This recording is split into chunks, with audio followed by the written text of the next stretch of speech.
안녕하세요. 9월 19일 월요일 아침입니다. 말씀과 함께 새롭게 오는 소망의 아침을 시작하겠습니다.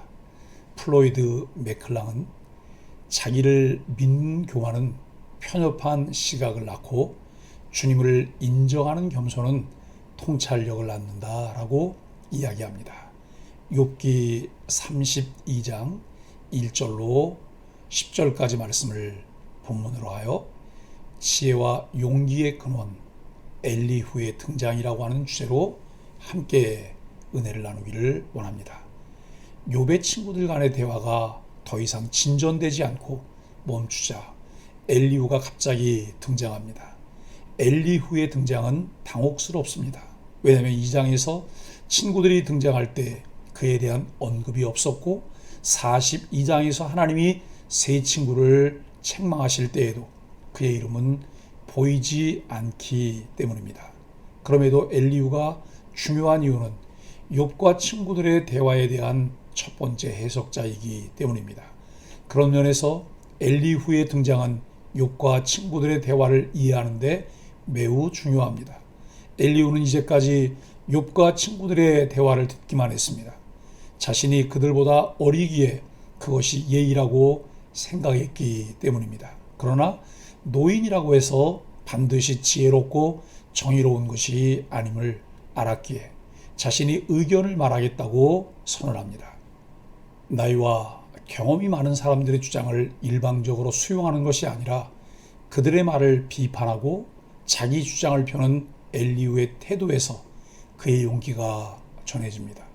그는 욥이나 세 친구들로부터 비난을 받을 수 있음에도 하나님에 대한 열심과 열정으로 인해 자신의 주장을 펼치고자 합니다. 엘리후의 발언을 통해 전달되는 메시지는 나이가 많다고 저절로 지혜로워지는 것이 아니라는 사실입니다. 연륜에서 나오는 지혜는 무시할 수 없습니다. 그러나 나이와 경험이 많다고 반드시 다른 이들보다 더 지혜롭고 명철하다고는 말할 수 없습니다. 연륜이나 지위가 아니라 그 사람이 주장하는 내용이 더 중요합니다. 엘리후는 지혜가 하나님으로부터 온다고 고백합니다. 사람의 지혜는 그 사람 안에 있는 영과 하나님의 숨결을 통해 주어집니다. 그러기에 엘리후는 자신이 가장 어리지만 결코 욥이나 친구들보다 덜 지혜롭다고 생각하지 않습니다.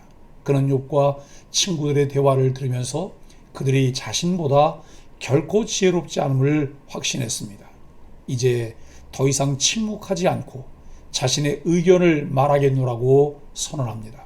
욥과 세 친구의 긴 대화는 극명한 의견 차이로 팽팽한 대립이 계속되었고 더 이상의 토론이 어렵게 되었습니다. 그런 상황의 분위기를 새롭게 전환하기 위해 적절한 변화가 필요한 시점이었습니다.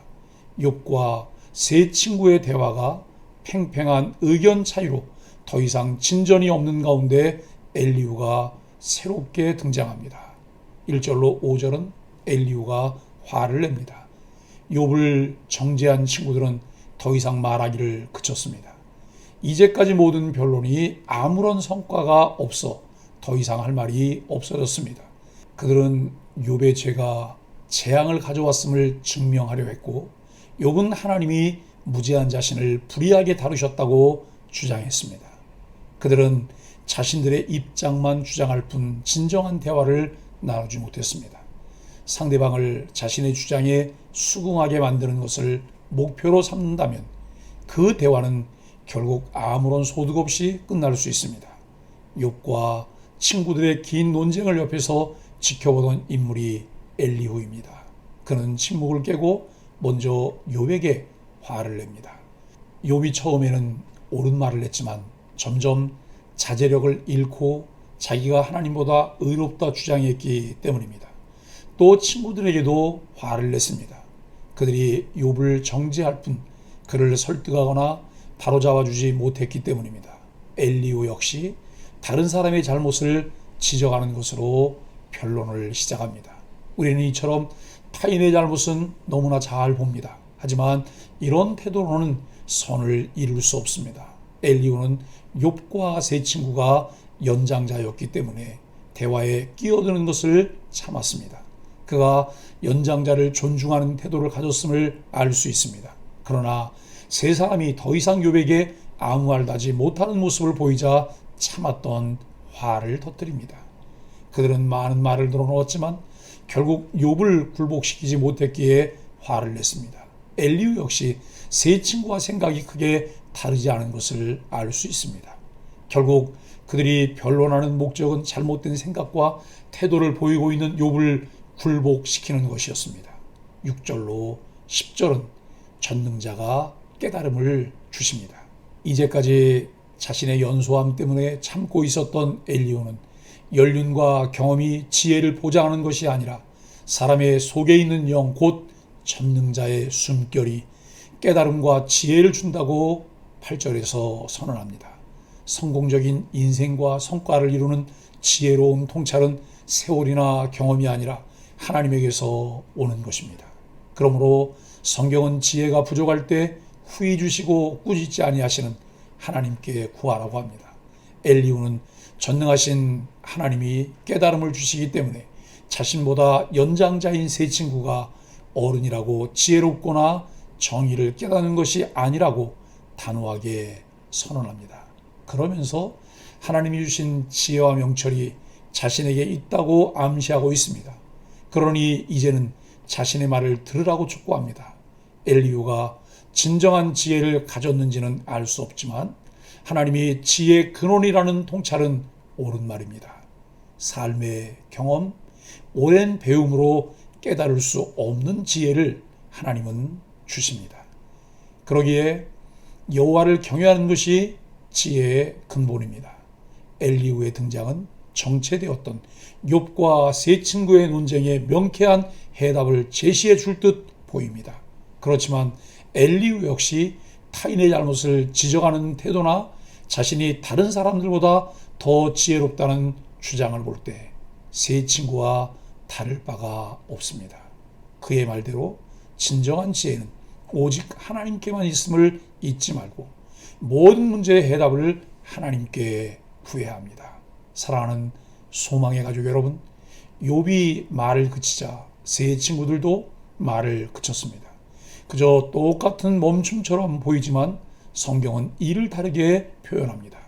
히브리어 원문에서 욥의 멈춤은 완성하다, 온전하다라는 단어로 표현됩니다. 반면 세 친구의 멈춤은 쉬다라는 단어로 표현되며 비난과 정죄를 잠시 중단했음을 의미합니다. 하나님은 우리의 중심을 보시는 분입니다. 말과 행동을 삼가 하나님 보시기에 합당하게 해야 하는 이유가 여기에 있습니다. 왜 하나님을 섬겨야 할까요? 어떻게 하나님을 섬겨야 할까요? 그 대답을 한마디로 정리하면 여호와 하나님을 진심으로 경외하기 때문입니다. 하나님께서 이미 베풀어 주신 사랑과 은혜를 입은 자 되었기에 하나님을 섬겨야 합니다.